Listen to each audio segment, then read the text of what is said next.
Welcome to all to the e-learning class of Chanakya College of Education. Myself, Dr. R.N. Lenka,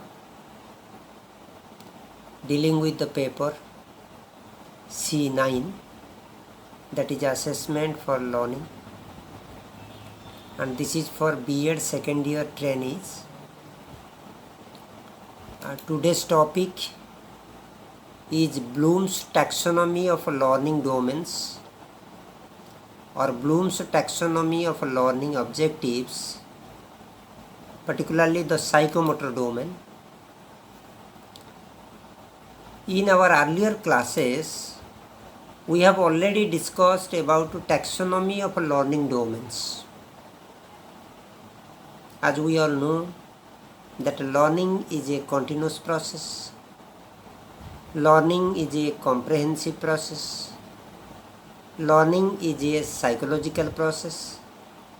And learning is a multi-dimensional process. The process of learning depends on the level of mind. According to Bloom and the team, there are three levels of mind. And the three levels of mind is applicable to three types of learning: the knowledge level, the understanding or comprehension level, and the reflective level. We know that learning is everywhere, and learning needs mental and psychological skills. Learning is based on attitudes, behavior, emotion, and physical as well as intellectual skills. According to Benjamin S. Bloom and the team, there are three major domains of learning, such as cognitive domain or the knowledge domain, affective domain or the attitude or the feeling domain, psychomotor domain, that is the skill domain. And this categorization of learning domains or taxonomy of learning domains was formulated in the year 1956 by Benjamin S. Bloom and his team. Three domains of learning are related to the educational activities as well as learning objectives. The cognitive domain or the knowledge domain or Gyanatmak, knowledge means Gyanatmak, affective, Bhavatmak, psychomotor, Kriyatmak. The affective domain is the feeling domain, the emotional area or attitude related area. Psychomotor is the manual or physical skills, motor skills. This compilation, division of domains into subdivisions or subdomains is arranged from simplest behavior to the most complex behavior.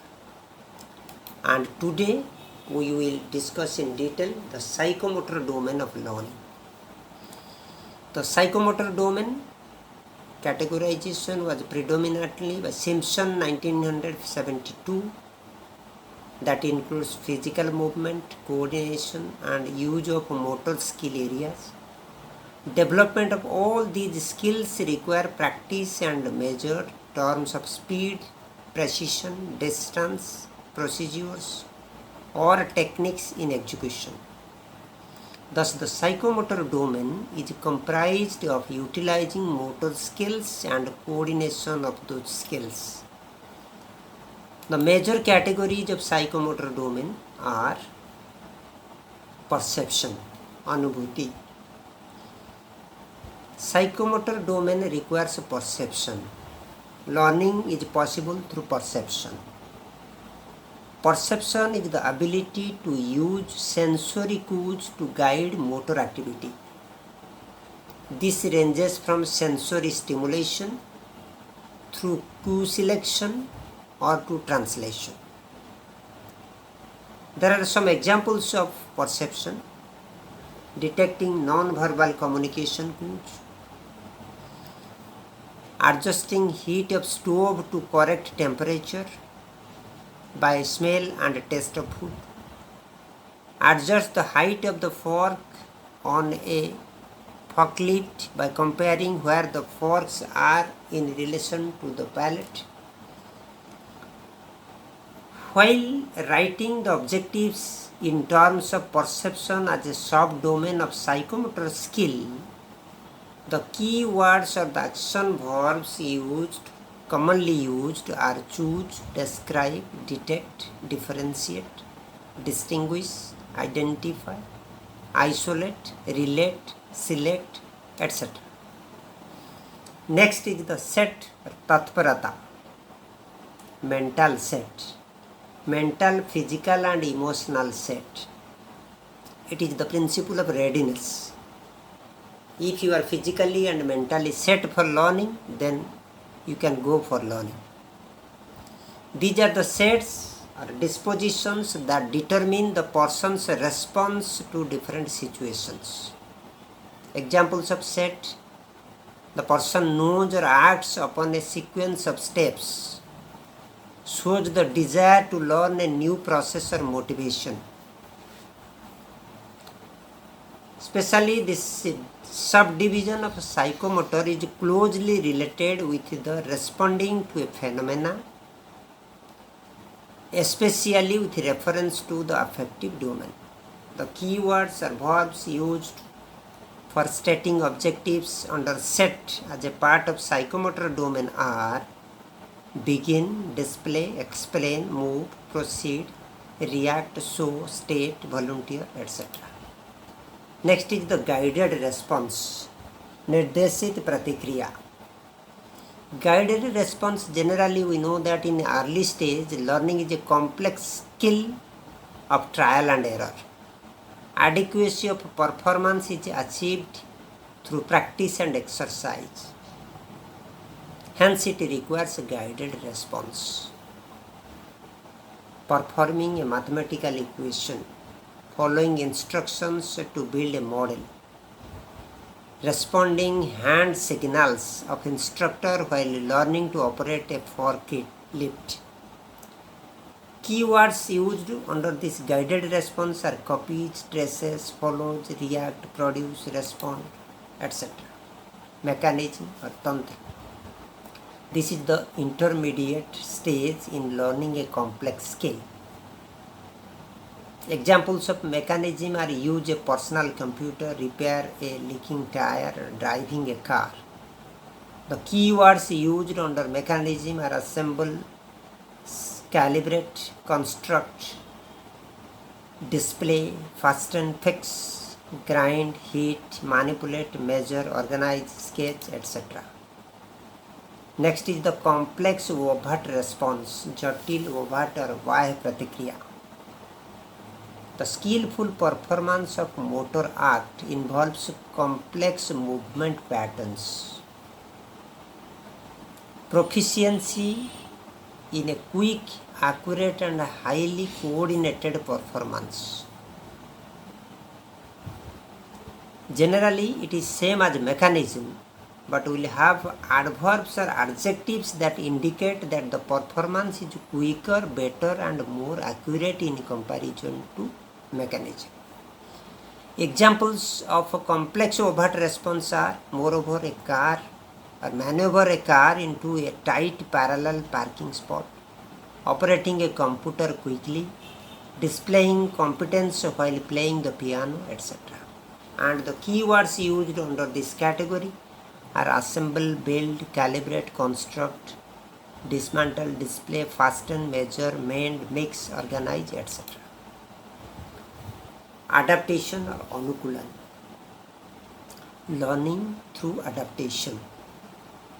Skills are well developed and an individual can modify the movement patterns by using the skills. Examples of adaptation are responding effectively to unexpected experiences, modifying the instruction to meet the needs of the learners, performing a task, or mending a machine. Keywords are adapt, alter, change, arrange, reorganize, revise, etc. Next, origination, उत्पन्न करना, originate, ability to originate, creating new movement patterns to fit a particular situation.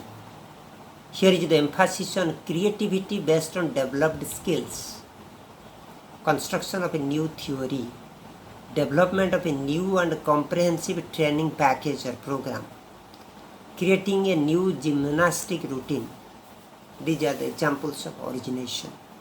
The keywords used for this purpose are arrange, build, combine, compose, initiate, make, originate, etc.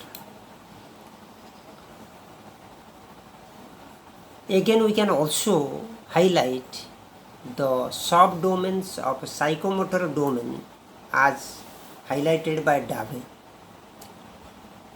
in 1975.